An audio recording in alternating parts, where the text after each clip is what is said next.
अब मेरे सहयोगी अतुल भाटिया लगातार जुड़े हुए हैं। अतुल, हमने दूसरी एफआईआर की कॉपी भी दिखा दी। उसी रात को ठीक 10 मिनट के बाद जो पहली एफआईआर हुई उसके 10 मिनट के बाद दूसरी एफआईआर भी होती है, लेकिन कोई कार्रवाई नहीं। जाहिर सी बात है कि पुलिस पर ही सवाल खड़े होंगे ना, जब सबूत है, सब कुछ है, दो एफआईआर और शाहजहां शेख का नाम, फिर भी कार्रवाई नहीं। देखिए प्रिया, जो मेन एक्यूज है वो इसमें शाहजहां शेख है। बकायदा जो है कंप्लेंट के अंदर लिखा जाता है और उसके बाद जब एफआईआर दर्ज होती है जो प्रदीप मंडल और सुकांता मंडल केस के अंदर, इसके अंदर जो एफआईआर दर्ज की जाती है उसमें शेख शाहजहां का नाम तो लिखा जाता है, लेकिन अगर उसको आप ध्यान से देखेंगे बाद में उस नाम को डिलीट करने की कोशिश की गई, उसके ऊपर काला जो पेंट है वो लगाया जाता है। यानी कि जो किडनैपिंग की जो एफआईआर थी उसके अंदर शेख शाहजहां का नाम लिखा जाता है।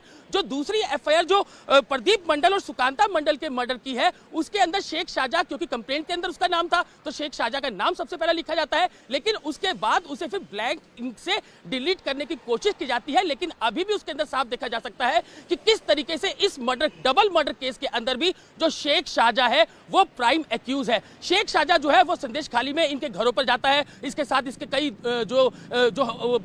जो हेंचमैन है वो होते हैं, बाकायदा घर के अंदर अटैक किया जाता है। जो प्रदीप मंडल है वो दिखता है तो उसके सर पे पीछे से गोली मारी जाती है और हत्या इतनी निशंस की जाती है कि उसकी दोनों आंखें बाहर आ जाती है। जो सुकांत मंडल जो दोस्त था उसका, जो बीजेपी का वर्कर है, इसको भी गोली मारी जाती है और इसके भी मौके पर ही मौत हो जाती है। जबकि जो देवदास मंडल है उसको किडनैप किया जाता है, उसकी बॉडी बाद में मिलती है और उसका टुकड़ों में बॉडी मिलती है। तो जब उसका डीएनए प्रोफाइलिंग की जाती है तब यह पता चलता है कि ये जो बॉडी है वो देवदास मंडल की है। तो किस तरीके से निशंस हत्याएं शेख शाहजहां ने की, उसके बाद उसको लगातार बचाया गया क्योंकि वो टीएमसी में उसकी बहुत बड़ी उसकी जो पकड़ है वो बहुत मजबूत है। अभिषेक बनर्जी 1 to 1 जो है वो शेख शाहजहां का माना जाता है। और जो संदेश खाली पूरा जो इलाका है ये बांग्लादेश बॉर्डर से बिल्कुल साथ लगता इलाका है और ये टीएमसी का एक बहुत बड़ा वोट बैंक है। यही कारण है कि शेख शाहजहां जो है वो दोनों मर्डर की एफआईआर में, यानी एक डबल मर्डर की एफआईआर और एक जो मर्डर, जो देवदास मंडल का पहले किडनैपिंग होती है और बाद में मर्डर के चार्जेस लगते हैं,